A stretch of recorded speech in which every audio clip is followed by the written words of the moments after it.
But we begin just 6 days out from Election Day. In this final stretch, both Vice President Kamala Harris and Donald Trump are hammering home their closing arguments to voters, hoping it resonates as Americans fill out their ballots. If last night's crowd in the backyard of the White House is any indication, the vice president's message has stuck the landing. According to the Harris campaign, at least 75,000 people filled the ellipse and spilled out onto the National Mall. It well exceeded the MAGA crowd who showed up in that very spot nearly 4 years ago on Trump's behalf before the Capitol insurrection. Yeah, sorry, Donald, her crowd size was bigger, and not criminally violent. And today, we're getting the biggest indication that Trump is getting nervous about his chances next week. He's already laying the groundwork to not only claim that there is cheating in the election, but that the whole state is involved in it. Posting on social media, Pennsylvania is cheating and getting caught at large-scale levels rarely seen before. And that sounds very familiar. It's because Trump did the exact same thing 4 years ago in the very same state. And I get it.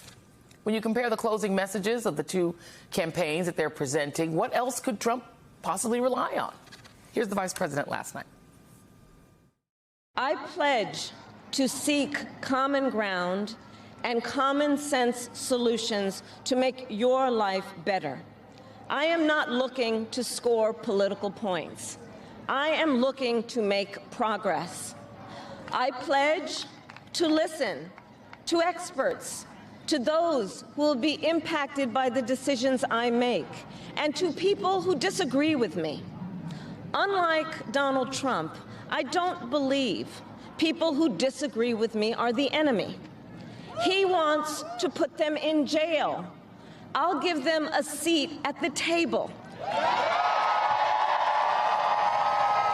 The difference could not be clearer from the tone presented at Trump's dark and divisive rally at Madison Square Garden that he claimed yesterday was, quote, an absolute love fest. Well, you be the judge. I don't think anybody has ever seen anything like what happened the other night at Madison Square Garden. She's a fake, a fraud. She's a pretender. Her and her pimp handlers will destroy our country. In fact, she is the devil, whoever screamed that out. She is the Antichrist. The love in that room, it was breathtaking. The whole party, a bunch of degenerates, lowlives, Jew haters and lowlives. Every one of them. It was like a love fest, an absolute love fest, and it was my honor to be involved. There's a lot going on. I don't know if you guys know this, but there's literally a floating island of garbage in the middle of the ocean right now. Yeah. I think it's called Puerto Rico. Nobody's ever had a crowd like that. And I tell you what, right now, nobody's ever had love like that. That was love in the room, and it was love for our country. Wow, joining me now is Eugene Robinson, Washington Post columnist and MSNBC political analyst, and Tony Schwartz, co-author of Trump, The Art of the Deal, and founder and CEO of the Energy Project. Thank you both for being here. Tony, you reminded me that we sat across from each other, well, next to each other, actually. I was like where you guys were sitting, and Bill Maher was sitting here when we talked about just before the 2016 election. So good to see you again, hopefully under different circumstances. But you really wrote the book that made Trump famous, so you know him. What he's doing when he calls that hate fest a love fest, is he just lying? Does he not remember what happened? Or is he simply declining cognitively? Yeah, you take a guy who lies as easily as he breathes, is sociopathic, and is also losing his mental faculties, and it's a pretty toxic brew. And I would have said over the last 8 years that he did know the difference between the truth and a lie. Yeah. I don't really believe he is much aware of it anymore. And so what you see him do is say, this is what psychopaths do, sociopaths do, is say whatever he thinks will have the effect he wants with a total disregard for the truth, but also with a lack of conscience about it. Right. So he doesn't have guilt or shame. He just says it. And it is terrifying when watching that sort of two-sided video. it's breathtaking to imagine that we're talking about a race between these two people, because one of them is so clearly not qualified and the other one is so clearly qualified. Well, and I mean, that is the challenge in America, right? I mean, she's a woman of color who is getting essentially called a whore in Madison Square Garden, right? Explicitly called a whore. Explicitly, where, you know, she has all of these great qualifications in career that she's achieved in her career, yet Trump's followers just think she just slept her way to the top. They don't even believe that she's actually qualified to be even any job in the world. So, I mean, the reality is Donald Trump is leading a group of people who want to believe what he's saying. They want to believe that hate fest They is want love. to believe what he says, and they don't want to hear anything that contradicts what he says. So, and they don't have to, because they can live in their own media bubble where what he says either is kind of true or it's made kind of true, right? Here's somebody who knows better. This is J.D. Vance. I just want to play this for you. This is J.D. Vance, who once called Trump maybe America's Hitler. He was the first one to call him Hitler. Not me, not Mehdi Hassan, not anybody. It was him. And here he is trying to say, no, Trump never said that he was going to sick the military of the American people. And then let's hear Trump completely rebuke that like not long after. Here you go. I'm telling you that Donald Trump has said, and I agree with him, that we should use the U.S. military to go after Americans. People who riot, who burn down our cities. And this was what John Kelly was. This was what John Kelly was alarmed by: the idea of using the U.S. military to go after Americans. That's what he said. Donald Trump never said Americans writ large. You keep on putting words in his mouth and are they or are they not Americans? Far left people who commit acts of violence, who riot. And now you're doing a very narrow definition of what he said, which is not what he said. When I say the enemy from within, the other side goes crazy, becomes a sound. Oh, how can he say?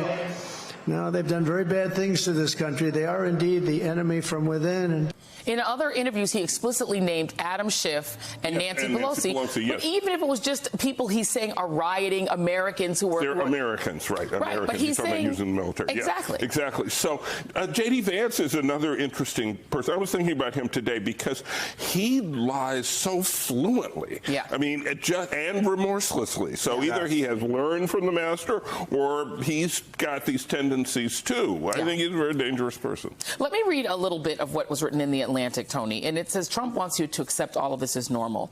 The natural human instinct is to dismiss, ignore, or downplay these kinds of threats, the threats he makes. But that's the point. You are meant to accept this language and behavior, to consider this kind of rhetoric baked into any Trump campaign. You're supposed to just get used to the idea that Trump wishes he had Hitler's generals, or that he uses the Stalinist phrase enemies of the people to describe his opponents, because once you think that's normal, then you'll accept the next step, even when that next step is an assault on democracy and the rule of law. Yeah, well, we're watching it, and Trump is, he's sort of the front man for what I see as a clash of civilization, the famous book, Clash of Civilizations, where the group whose power is being challenged has a desperate last cry. And that cry is the cry of patriarchy. And we're seeing it embodied in Trump and Elon Musk and all of the billionaires who are supporting him right now. And I really do think that this election comes down to how many women show up to vote and how many men who recognize and respect women show up on their behalf. And, you know, if you think about it, the message from Trump is about dominance and power and violence. And the message for women, more commonly, is relationship and interdependence.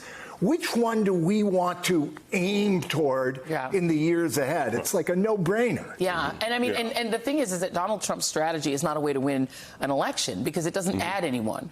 It's only the people who are already a-holes that want it. Right. It's all, base. He fires up the base. He has made absolutely no attempt, for example, to go after Nikki Haley's voters. Right? Doesn't even want her campaigning with him. Doesn't want her campaigning with him. She was getting, 15, 20% of the vote even after she dropped out of the race. Yeah. And so clearly there are Republicans out there who are reluctant to vote for Donald Trump, who don't want to. She said she would campaign for him. She said she would help him. Can I ask you about this really quick, because you've covered it. Why does she say she'll campaign for him? See, this is the thing, and this is the other thing autocrats do, is humiliating their own people is part of the shtick. She's willing to be humiliated by Trump. Byron Donalds is willing to walk on stage after Dixie is played. These people have no self-regard, no self-respect, and that's the kind of people he attracts. Right, and they're all making a mistake because he has no loyalty, right? So he will screw them left and right if he decides to. But they all want to have a future in the Republican Party, and they think that, someday Trump will be gone, but the party has been magnified, and so they're trying. Now that's what they tell themselves, that they have to do this they can sleep at night to have a future. Yeah. One questions whether they actually have a future. No. I kind of doubt it.